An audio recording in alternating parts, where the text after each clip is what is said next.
In notes number 5, we are now going to talk about the surface area of spheres, and we're going to also mention hemispheres as well. So on your formula chart, your surface area of a sphere is 4 pi, and that's r squared, so that's given to you on the formula chart.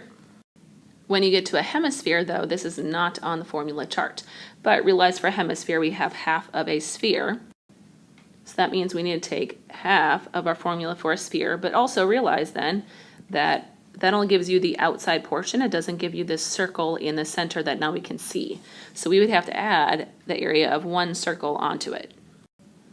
If we were to simplify this, the 4 and the 2 becomes just 2 pi r squared.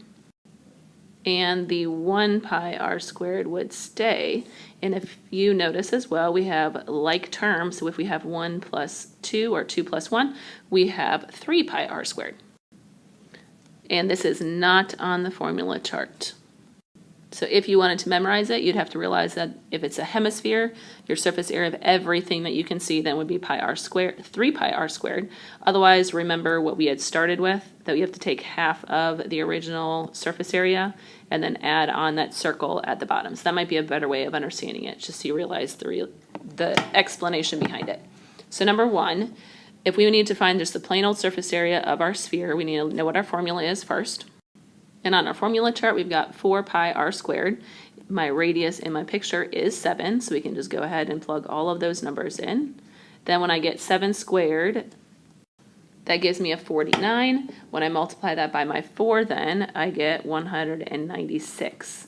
So you could leave your answer like this. Or if you put your non-exact answer, that would be 615.752 centimeters squared.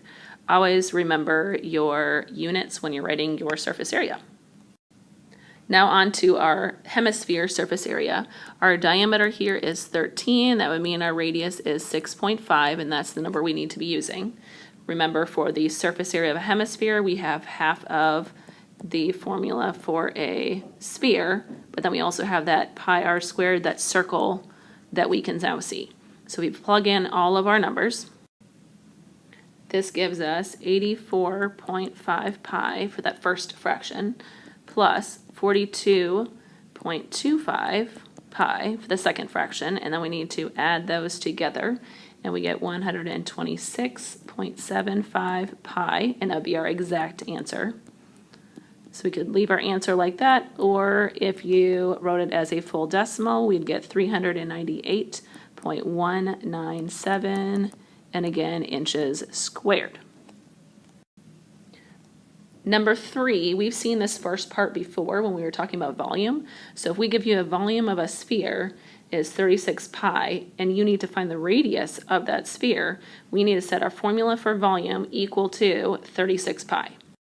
So what I want you to do now is I want you to solve for the radius of that sphere. One of the first things you should have done was cancel out your pi's on both sides, because those are just gone. Then you could multiply both sides by 3/4 to get rid of that fraction on the right side, because the 4's cancel and your 3's cancel. Then you're left with r cubed equals, and then you multiply 36 times 3, divide it by the 4, and you get 27. And then remember, to undo the cubed, you have to take the cubed root of both sides. So the cubed root of 27 then would be a 3. So your radius is 3. There's our first answer. Now we need to take that answer and find the surface area of our sphere.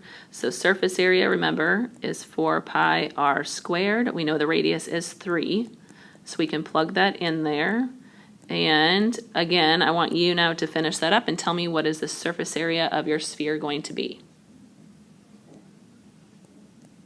So 3 squared gives us a 9. 9 times 4 is 36. And then we would leave it with pi. So this would be feet squared. If you put it as a decimal, you'd have 113.097. And that would also be feet squared. So either of those answers would be correct. For this very last question, we're putting some of our composite figures together.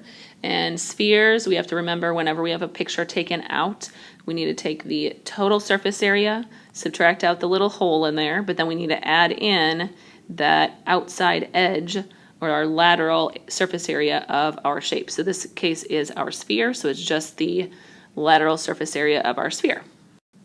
And what you want to do is first set it up in words just so you know what you're trying to find. Next, we can find our formulas. So our formula for our cylinder surface area is our 2 pi RH plus 2 pi r squared. Next, we need to find the area of our circle, so that would be our pi r squared. And we need to subtract that, so careful of your signs. The lateral surface area for our sphere would just be our 4 pi r squared, so the total sphere, and we just need to cut that in half. So we don't have to worry about the circle on top. We just want the outside edges, and that would just be our surface area of our sphere cut in half. So next we need to plug in all of our values.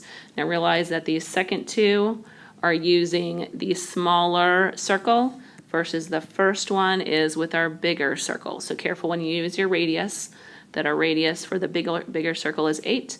The radius for the smaller circle then is the 2. When we find our surface area for the cylinder, then we've got 2 pi r, so that would be our 8, times the height of our cylinder is 3, plus 2 pi radius squared again, so 8 squared. So this is all my part in pink. So let's simplify that right away. So we've got 8 times 3 times 2 gives us 48, so it'd be 48 pi plus 8 squared times 2 gives us 128 pi. But that's still all grouped together, so let's go ahead and add that. And we get 176 pi for that first section. Next, we're going to do our small circle that we have to subtract out the area of that. So we have pi, the radius for that circle is 2, so 2 squared. So that would be a minus 4 pi. So I'm just going to carry that all the way down.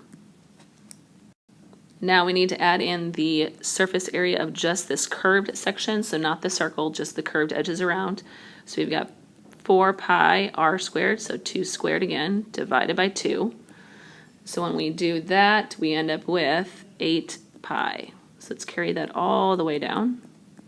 So now we need to take 176 minus the 4 pi plus 8 pi, and when we add that all together, we get 180 pi, and this would be inches squared.